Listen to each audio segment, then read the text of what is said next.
Okay. I hope I am audible to all, right? Please ping on the chat if possible.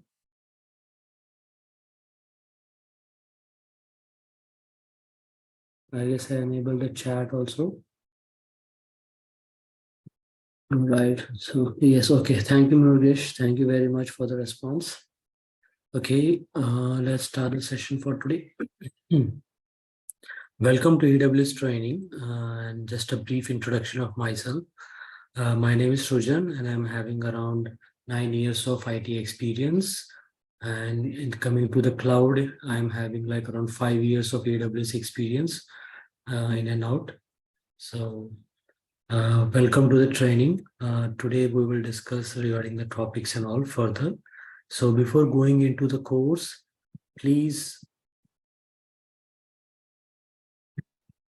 scan these QR codes if you want to know the exact course content or take a screenshot of this PPT. Okay, and if you want to register also, please scan the below code. Okay, scan me is mentioned, right? So you will be able to register for this course. And the course duration is 1 hour every day, and it is from 10 a.m. to 11 a.m. Okay, and it is a 6 weeks duration of the course, right? So if you need any help, any contacts, please contact and reach out to these numbers, these 4 numbers. They will help you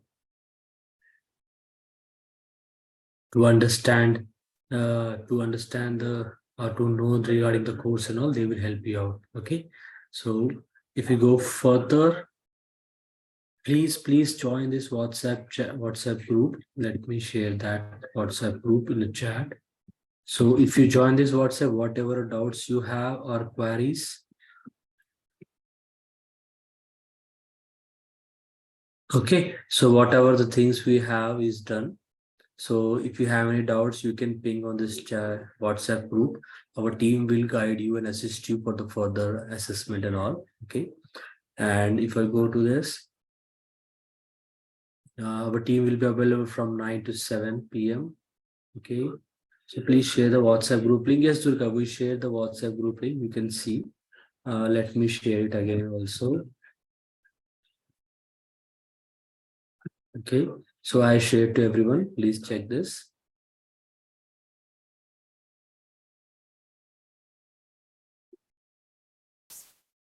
I hope you got it right. Okay.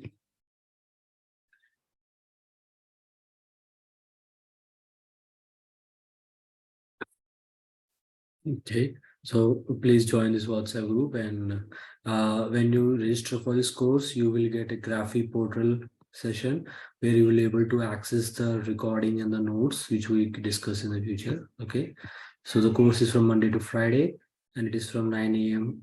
Suppose the support team, sorry, the logic support team available from Monday to Saturday from 9 a.m. to 7 p.m.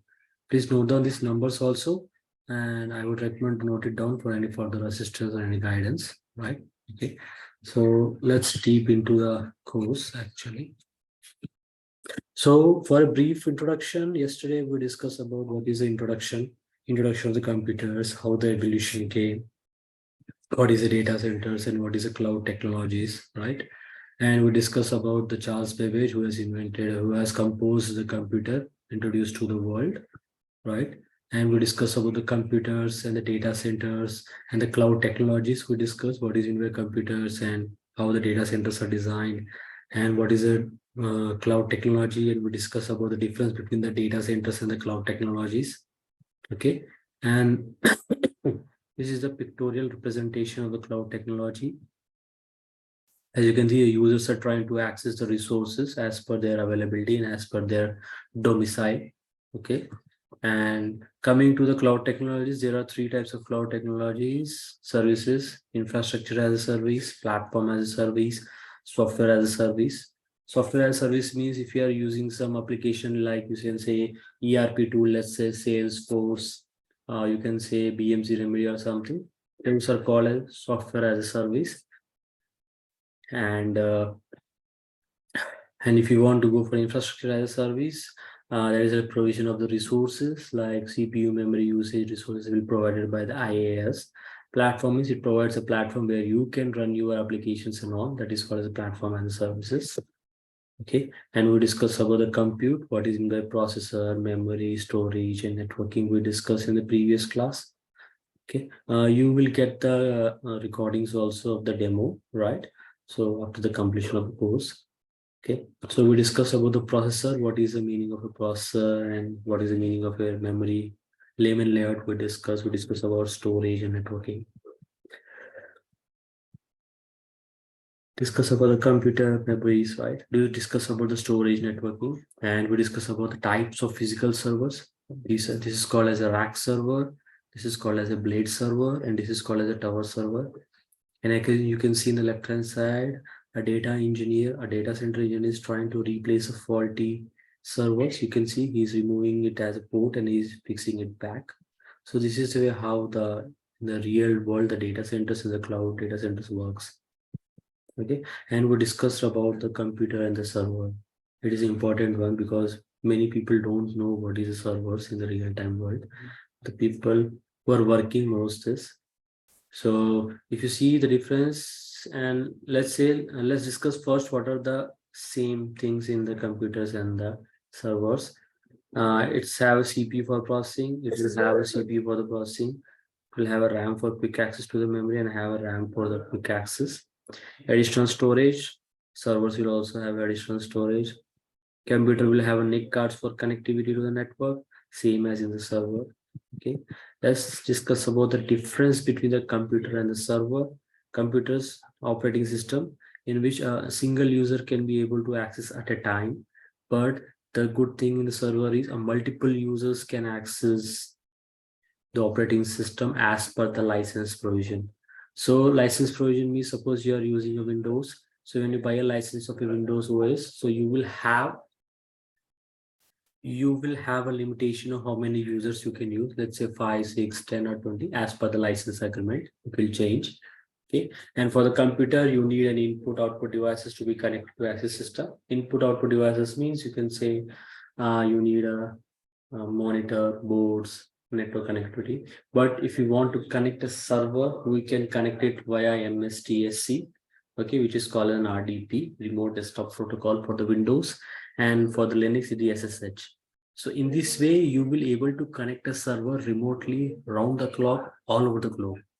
Okay, so this is the thing. Okay, and let's go into the cloud computing. Cloud computing is the on-demand delivery of IT resources and applications via internet with a pay-as-you-go pricing.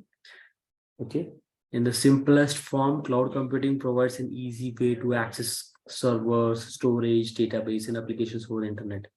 Okay, let's understand this point actually. Okay, it's an on-demand delivery. On-demand delivery means it's like a turnkey procedure. Okay, right. So what it means is,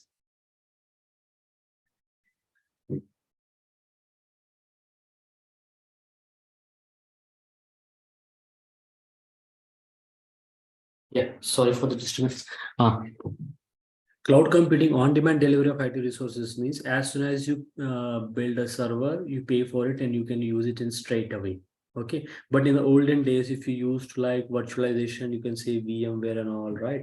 In those days, it will take around like 2 to 3 days for procuring the server and then installing the server with an OS and then configuring all the applications and handovering to the client, right? So it will take us some duration of time, like let's say 2 days, 2 days to 1 week also as per the available flow. But here, when the cloud technology, cloud computing has came into the market, it will just take few clicks. Means you can say in around like 1 to 5 minutes, you will get a server ready with all the applications, and you can use it uh, straight away. Okay, and if you want to shut it down, you can also shut it down also as per your requirement. Right, it is almost like opening a shop and closing the shop as per the requirement. Right, so that is what they have streamline the usage and the creation of the infrastructure.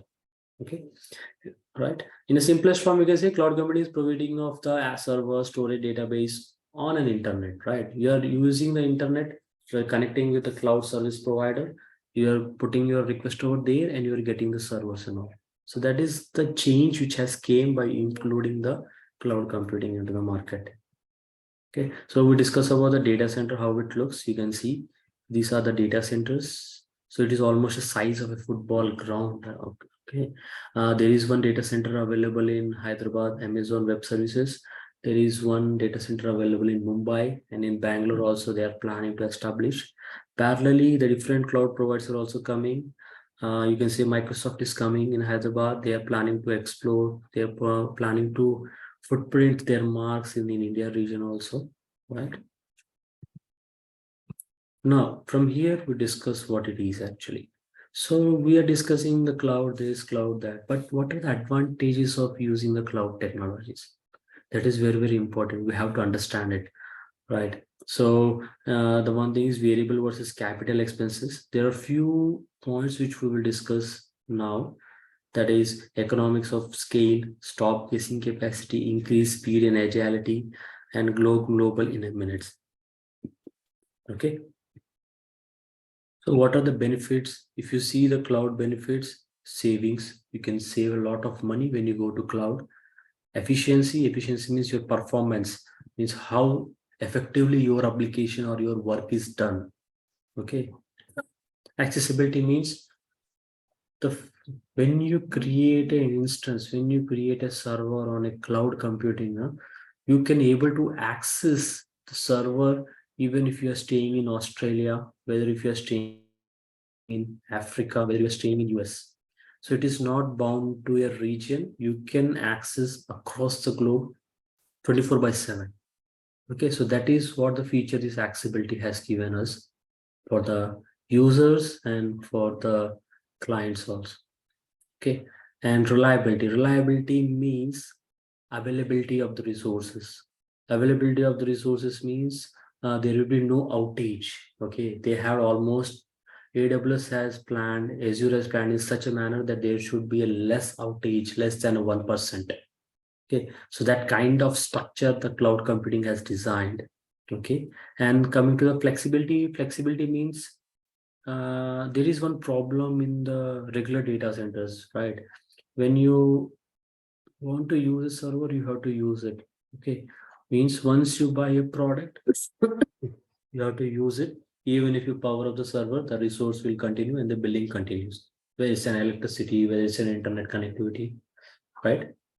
It will running. But in cloud, what it happens is, suppose you buy one instance, Windows Server, Windows 2012, you have bought. Okay, and you have used it today. You have started the work from the 9 a.m. IST, and by the 5 p.m. IST, your work is done, and you don't need this server anymore. So you can simply power off. What will happen here? Your billing will stop. Okay, see the difference. The billing will stop. But if you go to the regular traditional data centers, the billing still continues. Okay, whether you powered off or power off not, no. You have to pay for the expenses, whichever the data centers you are managing, whether it's a VMware, whether it's an IBM cloud or what it is, right? So that is what the flexibility which the cloud has provided right now. Okay, so you can utilize those features of cloud computing. Okay, and coming to the security is the first target for every cloud provider. The data will be secured. Okay, they use encryption model, which means whatever the data is available in the data, that will not be accessible by anyone. Even if they try to access, that will be encrypted form. It will like in a different numbers or different concept which a human cannot understand, right? So in this way, they have enhanced it. They have created a few firewall rules also, so nobody can able to access it. If they access, they will get cut short with the help of the security norms they are following. Okay, so these are the cloud computing benefits available in the world actually. Okay, and let's discuss point one by one. Okay, capital expenditure. Capital expenditure is a big initial investment which is generally made upfront to set up one of structures and upgrade existing. Capital expenditure means suppose you want to establish a data center. Okay, and it requires an initial investment. Okay, you have to collect the resources, you have to buy the systems, you have to buy the laptops and all, and then you have to connect it with the networking ports and all, right? So it is a initial investment like buying a home, right? You have to pay for every single thing. Okay, so that is called capital expenditure, right? So setting up a data center includes a buying building space. You need a rack server, storage equipments, and networking cables also, and adding new servers to existing infrastructure to add capacity, right? And after creating the data center, you have to maintain it, obviously, right? You have to maintain the electricity, you have to maintain the security things, provision of the security persons, and provision of the cooling services of the data center, because it's very, very hot. Huge amount of heat is generated from these machines. So these are all the extra expenses. See how much of funding is required to set up a data center. Okay, suppose you have a Swiggy or suppose you have a Zomato. They need to services, they need to run their application, they need resources. If they want to set up a data center, it will make a lot of huge amount. Okay, and after creation, they have to maintain, they have to pay every monthly bill for it, right? So there are few drawbacks in managing the data centers actually. Okay, and then operational expenditure. Okay, so like renting the infrastructure, suppose you want to provide a service in rental basis, that is also required, right? And it has no maintenance cost, as all maintenance is preferred by cloud vendors. So here here the operational expenditure is called as a no initial upfront investment and pay as you go what you use. Okay, so in the data center, you have to pay at least say $1,000 or $10,000 or 10 lakhs or 2 lakhs rupees to run the data center. But in cloud, what is happening? It's operational expenditure, means straight away you log in into the AWS console and select the services and use it. So you don't need to pay any advance for this. Upfront means advance. Okay, you should not need to pay any advance for it. Just pay for what you are getting. You will get a bill to your account. So that is what the operational expenditure which the public cloud infrastructure provides. Okay, and have a very less operational cost which is needed for having a cloud engineer. And we need a cloud engineers which will provide a less admin task and all. Okay, so till now, any doubts, friends? Please ping me so that I will try to explain you all. If all good, I will proceed further.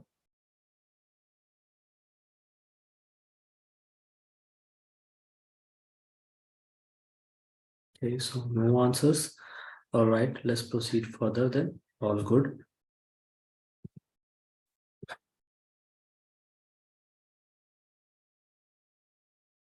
Is not required, as we all discussed before earlier also. Capital expense and operational expense. Okay, so there are three types of clouds actually. Okay, private cloud, public cloud, and hybrid cloud. Private cloud is a cloud service that is exclusively offered to one organization. By using a private cloud, an organization can experience the benefit of cloud computing without sharing the resources with other organizations. Private cloud means whatever the resources you want to use will be consumed by you only. Those resources cannot be shared by other persons or other organizations. That is what this line says. Okay, private means your own. Nobody has the rights to use those resources. So that will be used by your resources. If you don't use also, then also it will be available for you only. No third person, no second person can involve and try to access those resources. So that is called a private cloud. Public cloud means public cloud is a cloud deployment model where computing resources are owned and operated by the providers and shared across multiple tenants via the internet.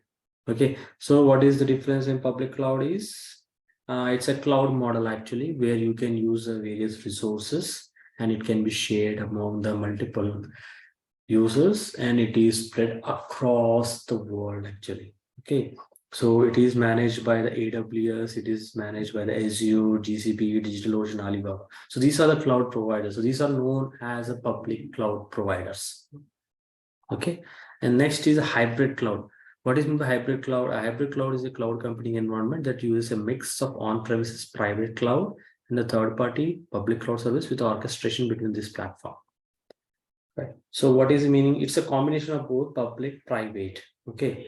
So person who wants his own private cloud and the person who wants the public cloud also to use and to interlink among them and to use it. For that purpose, they use this hybrid cloud.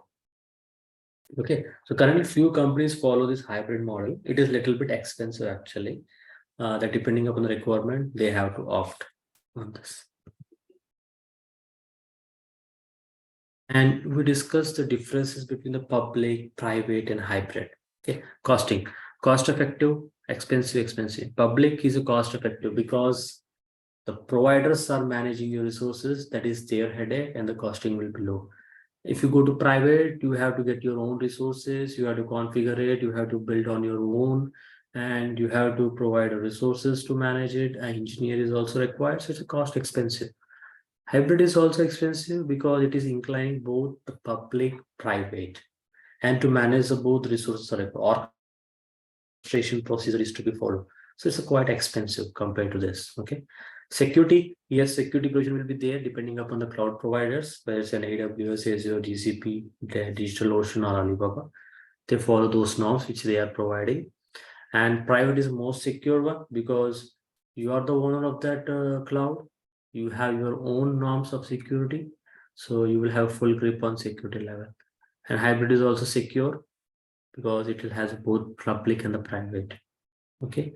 And coming to scalability, public is highly scalable. The reason why is the cloud is provided across the globe. So they have multiple data centers available across the different continents, right? So by this, what will happen? Increasing will be there. If you want, you can increase your resources also. Scalability means, suppose you say, I need 3 more servers for my application, then I will increase it in a public cloud provider. It will increase. So that is scalability. Private, you cannot because it is limited. Because once you create, then again you have to pay for it. Right? You have to again increase your infrastructure designs and all, right? So for that purpose, the private cloud is uh, accessibility is scalability is limited. Okay, sorry. And hybrid is a combination of both, so it's highly scalable and with the right architecture.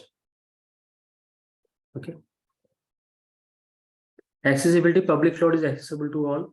Private, as you know, the owner will only have a rights to access it. And medium is in hybrid because it has both public and the private. So depending upon the resources, we will manage it. Okay. Maintenance, public is very low because the whole thing is managed by the cloud providers.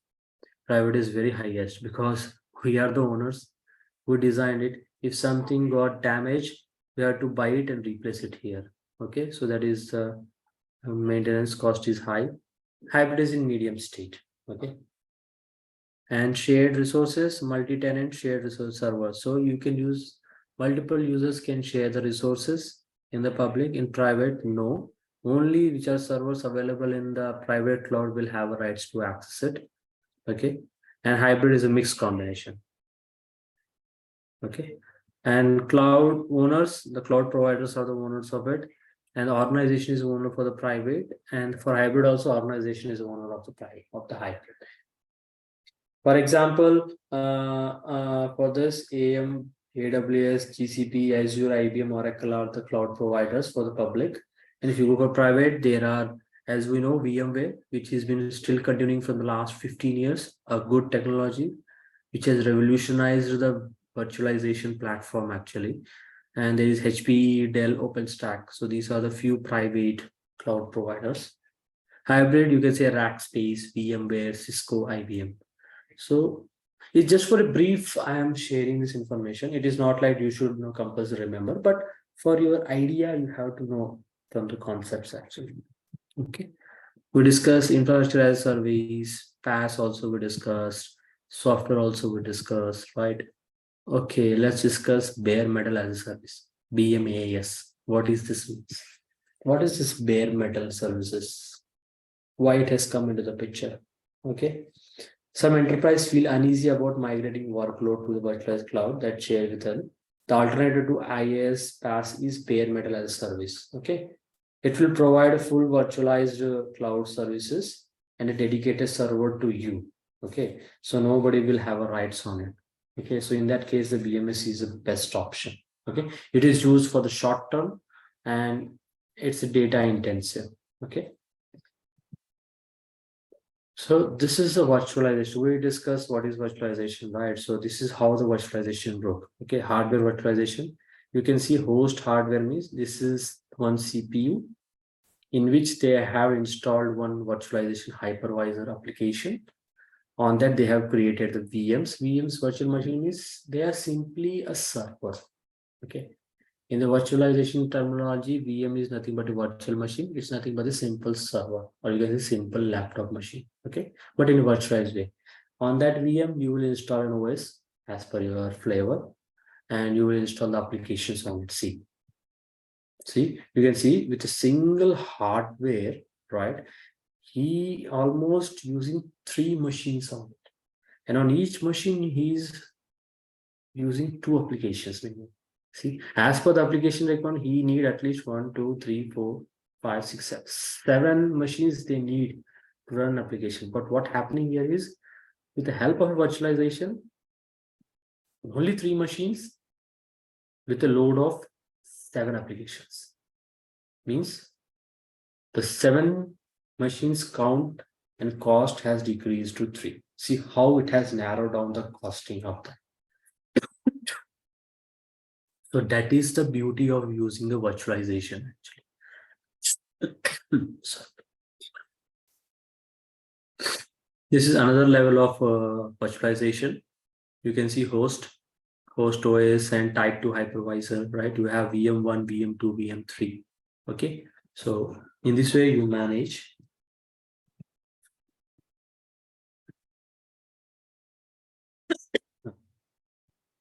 So this is what we have discussed today.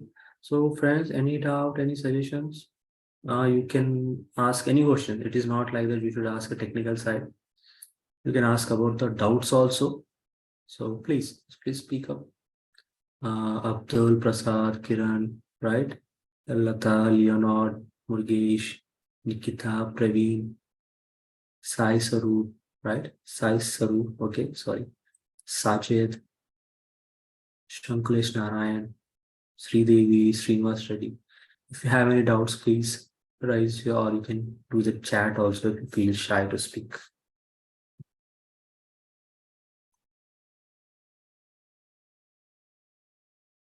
No? No doubts? Okay, so how many of you know the course content? Any idea what is the topics which we will cover during this course? Uh, anyone knows? Okay, so Srinivas knows, right? Okay, fine. And remaining all friends, please rise. Uh, okay. Yes, I'm good. Okay, Durga says he knows. Okay, fine. So any more inputs? Anyone wants to share the course content again?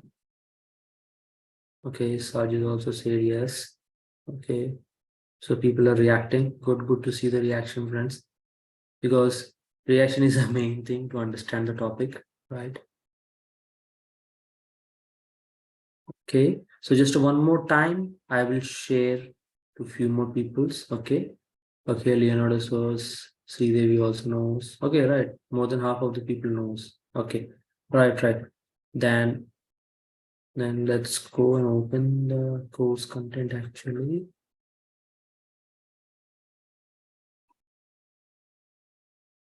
Okay. So let me show you how the AWS console looks. Okay. So simply go to any browser.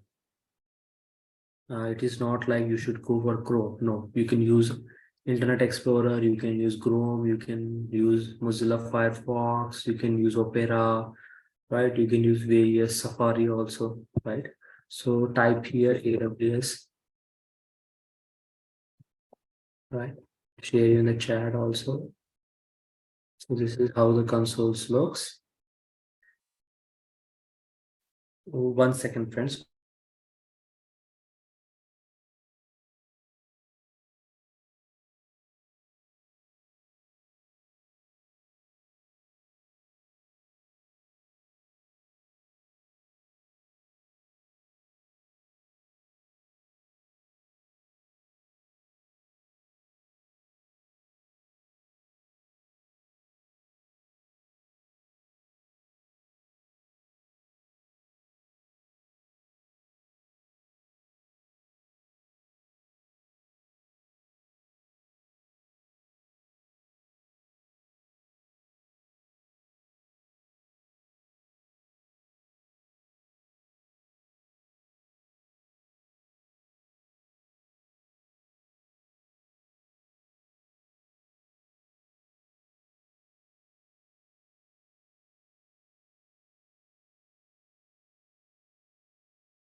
Okay, so this is the AWS console, how it looks. Okay, and if you see in the right hand side, you can see sign in into the console.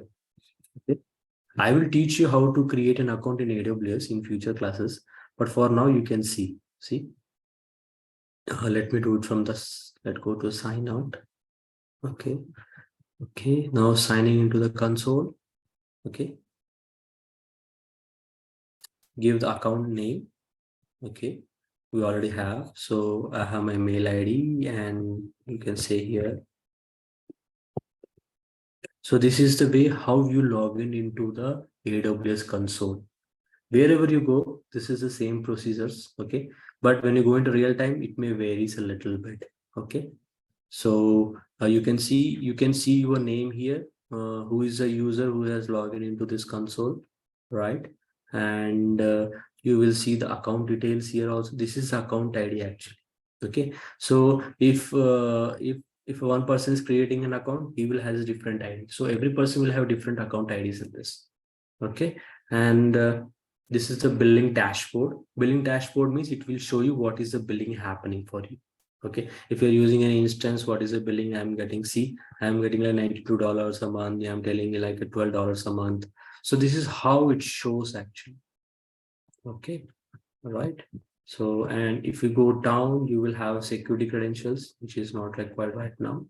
Okay, and you see there is on the left hand side, you can see services. It's 9 dots.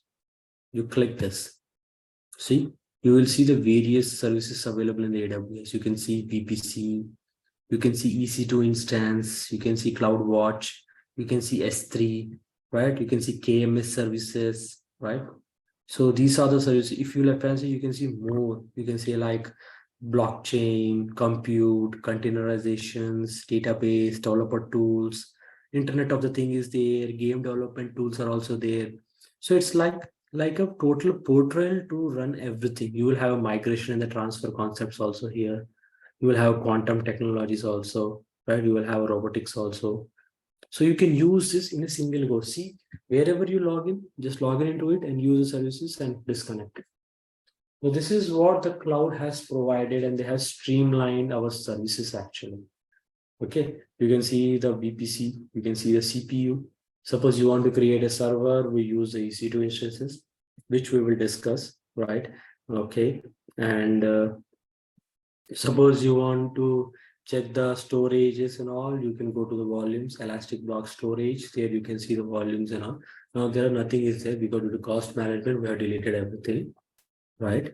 So we will create these and all. Okay, so this is how the AWS console looks. So any doubts on seeing this AWS console? So how many people have logged into the AWS console before? If you're feeling shy to you can raise your hand or chat. I will give you permission to speak. How many of you have a idea of logging into the AWS? Okay, let's make it simple. How many people haven't seen the AWS console before? Okay, right. Good. So it's a good course then, right? We have a chat also. Not seen. Okay, thank you, Abdul. Thank you all. So this is how the console looks, my friends. Okay. So there is one option is there.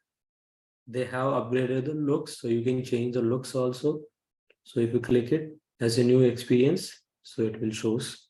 Okay. If you need a new experience, you have to go for this. Okay. So this is how the EC2. You can type and search here also. They have two options. Either click on service, go to the required services. Okay. Or if you want to type, you can type it from here also, EC2 instance. Right. So there are various ways to use it. Okay. So this is how the resources look. And let me show you one more thing here. If you see here, you can see the name Northern Virginia. So this is the list of data centers which are managed by the AWS. See, in the US region, there are, see, 1, 2, 3, 4 regions it is covering. And if you go to Asia specific, you can see In Hyderabad, one is there. Mumbai is there, right? Two regions are currently running. Okay. And you can see in Asia Pacific, Osaka, you can see Seoul, which is South Korea. You will have Singapore, you will have a Sydney, Tokyo, right? And you will have Canada, Frankfurt, comes to European region, Ireland, London, Paris, Stockholm's, right? And South America, San Paulo, okay? And you can see in Africa also Cape Town. Those are not yet enabled to my account. The reason is this is a free tier account, okay? So when you go to the real world, you will be able to see these things. You can see the Hong Kong is there, Jakarta is there, Melbourne, Milan, Spain, Zurich, right? Bahrain is there, UAE also there. See, it has total covering the whole world actually. You can see the whole world in this drop-down list. So that is the feature of using the public cloud. Okay. So due to this, there will be no latency, right? If some region goes down, the another region will come and it will support your resources. So that is what the feature of using the using the AWS cloud. Okay. Right. So if we go further, let's discuss further on this.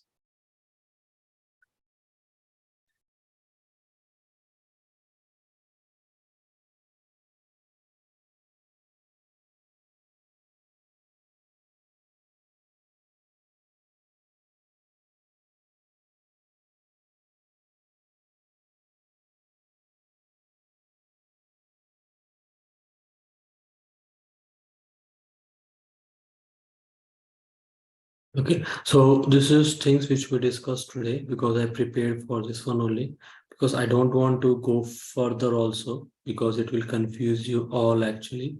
So if you have any doubts, please raise your hands. I will enable the speaking option. You can ask anything, right? Please. If nothing is there, then we can proceed to wind up this call if required, right? Because it's an initial stage of course, right? So let's go in a slow motion and understand all the things actually. Tomorrow we will start with the topic EC2. Okay, so what is EC2 and how it works and all. We will discuss this topic tomorrow.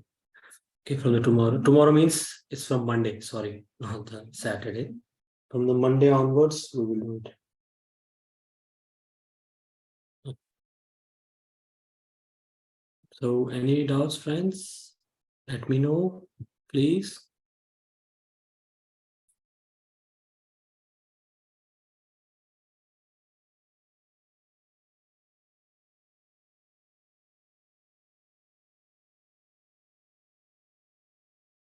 Okay, we got some chat. What is this? No, right?